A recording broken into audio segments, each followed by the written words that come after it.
Hello everybody, Jeremy Dickinson here. In this video I want to continue discussing Alvin Plantinga's replacement case argument and then discuss some responses to it. So I left off part one of my video on this argument talking about Plantinga's replacement case itself, the possibility of the case. I didn't go into too many details. I wanted you to have the chance to think about whether or not you thought it was possible. Why does Plantinga think that it is possible that every part of your body, either micro or macro, could undergo a complete change, and yet you continue to exist? There you are reading the comic section of the local newspaper, and you're reading a sentence, and you have this surgery performed within seconds, and you continue to exist, and you remember reading the entire sentence, and then you continue reading even more of the comic. Why do you think this is possible? Well, look, think about it like this Plantinga. A, we're talking about broadly logical possibility. What's possible here? Not what's actual. It may never actually happen that we have this kind of technology, but that needn't hinder us in any way in thinking about the case. We're talking about broadly logical possibility. It might be the case that donkeys never actually talk, okay? But the laws of nature, perhaps, could have been different from what they in fact are, and donkeys could have talked in those possibilities, in those possible scenarios, okay? So that's the first thing to keep in mind. Second thing to keep in mind is it seems as if we can conceive medical technology advancing greatly. We think about how it's advanced in the last 100 years even. But now imagine that 1,000,000 years from now, technology continues to have similar kinds of rises and developments that lead to just such advanced technologies, to where we can perform the kind of replacement case that Plantinga has in mind. Okay. Now if that's not enough, and it may not be, but if that's not enough, think about what we can do now. Think about the fact that we can do all manner of prosthetic surgeries to replace limbs.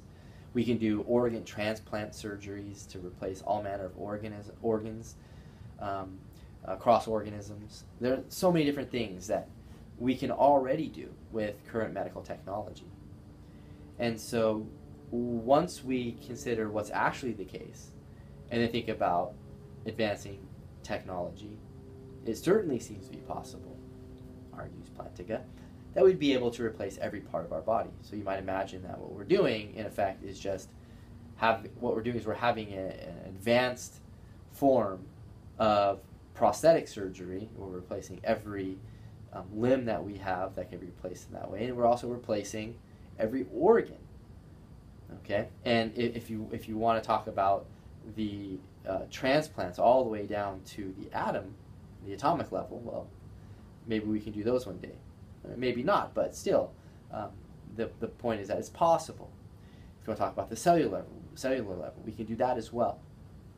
So that's supposed to be the support for the claim in Plantinga's replacement argument, that it's possible that I exist without my body, or that I have the property of possibly existing without my body. Now, these are different kinds of properties than we often take ourselves to ascribe to ourselves or other people. So sometimes, or we'll say things of other people like, that they have nice features, or that they do well in their philosophy classes, or something like that. And these are actual properties had by people. People have actual properties. There are ways people are, and there's ways lots of things are. We call these properties actual properties, excuse me. We call these actual properties, properties that beings actually have. Now, these possible properties are also properties we have, but they're modal properties. They're properties that we could have had.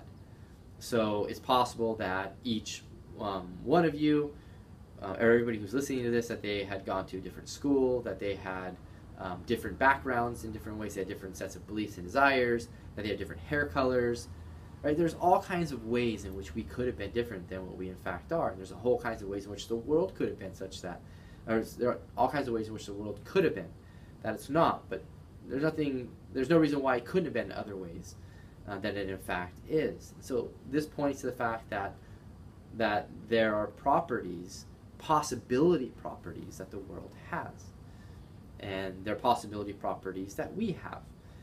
And so what Plantinga is trying to say is that among these modal properties, among these possibility properties we have, are the properties of being able to exist without our bodies. But of course, when we get to the second premise, let's move on to that one. Now that we understand a bit about these possibility properties, let's talk about the second premise. My body can't have this property of possibly existing without my body, because my body just is my body. So nothing can possibly exist without itself.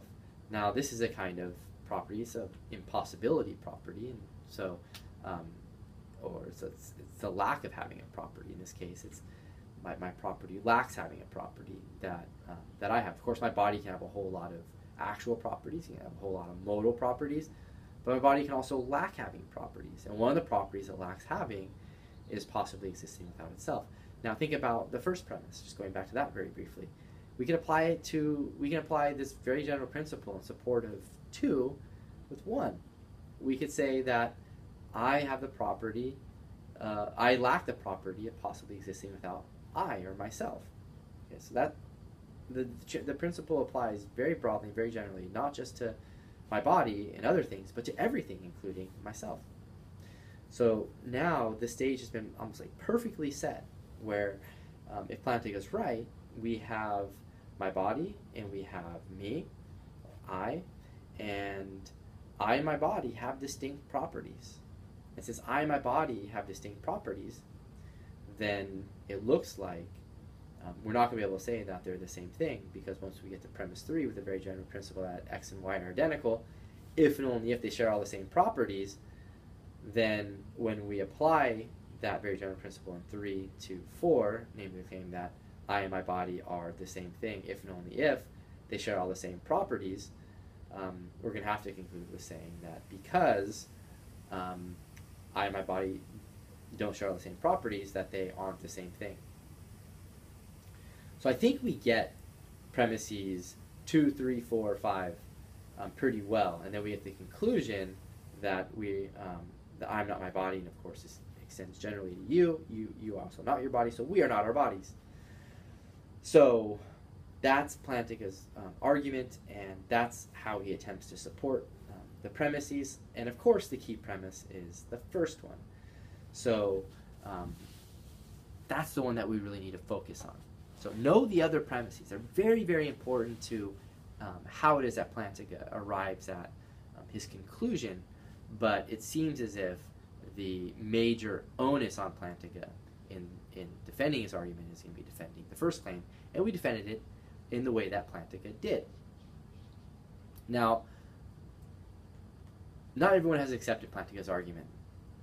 Okay, most philosophers of mind are sticking to their physicalism. They're not converting to some form of anti-physicalism because of Plantinga's argument. So what are some of the responses to the argument? Well, I don't want to talk about many responses. I want to talk about one in particular.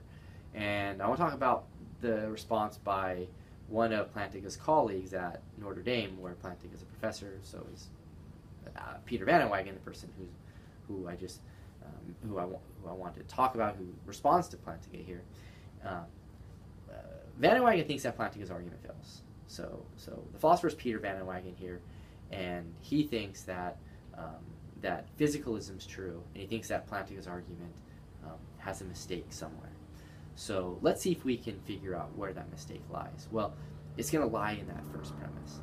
So Peter Van Wagenen, first of all, says that it's almost impossible. It's so hard to believe that you could survive a complete replacement of every part of your body. He thinks that having every part of your body replaced is perhaps on a par with being destroyed in a nuclear explosion or something like that. But he wants to try to put together a powerful response to Plantinga that doesn't just rely on the fact that it seems as if he would no longer exist. So what he does in effect is he asks Plantinga to be very careful in arguing for why is that we should think that I survive the replacement scenario when I go through it.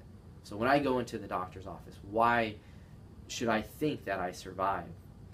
And Van Wagen says that Plantinga needs to say a bit more, but the rough argument seems to be something like this. Since there's a single episode of consciousness that runs through the replacement scenario, then I survive the replacement case. That seems to be the move that Plantinga makes. He has me in the case reading a comic and remaining the same episode, remaining the same consciousness that exists continuously through the replacement scenario, the replacement case. And so the argument seems to be that if a single episode of consciousness survives or exists throughout the replacement scenario, then I survive the replacement scenario. I am that thing. I am that single episode of consciousness, or I am the substrate that makes possible that single episode of consciousness. Okay, and second step is just going to be that, well, there is a single episode of consciousness that persists or continues through the replacement scenario, so the replacement case. So I survive the replacement case. And so, in effect, what Van Wagen is doing here is he's saying, this is Plantinga's implicit argument for why it is that we survive the replacement case, such that we can say that I have the property of possibly existing without my body. And what Van Wagen says is that it doesn't seem right that there's a single episode of consciousness, or, excuse me, he says that it doesn't seem right to claim that the fact that there's a single episode of consciousness implies that I survive it. Now, it could turn out that we can grant, for argument's sake, Van Wagen argues, that a single episode of consciousness persists. So in that sense, he's accepting that second premise that he develops for Plantinga. But he's rejecting the first one by saying that, let's assume that you would, or that there is something there that would qualify as a single episode of consciousness. It doesn't follow that you have survived. A further argument for that claim is needed. The idea here is supposed to be that there can be a single episode of consciousness, but that's consistent with that single episode of consciousness having at least two subjects of consciousness. And of course, since Van Wagen is someone who thinks that we are our physical bodies, I am my physical body, he's going to say, look, if you change every part of my body, then you've also changed who I am. So I no longer exist through the replacement case. So the crucial bit here is that Van Wagen is saying that the fact that there would be someone there at the end who remembers reading this comic or the sentence within the comic during the replacement case doesn't imply that it's the very same subject that survives or that exists after the replacement has occurred. Okay, that existed prior to the replacement case occurring. At some point, it's possible, Van Wagen saying, that a new subject emerged. Once there's a new body, there's a new subject. Even if the psychological continuity and connectedness here is so strong, okay, that we'd want to say there's a single episode of consciousness. So I must stop here. Thanks for watching, everybody. And let me know if you have any questions about anything that I've said. Have a great one.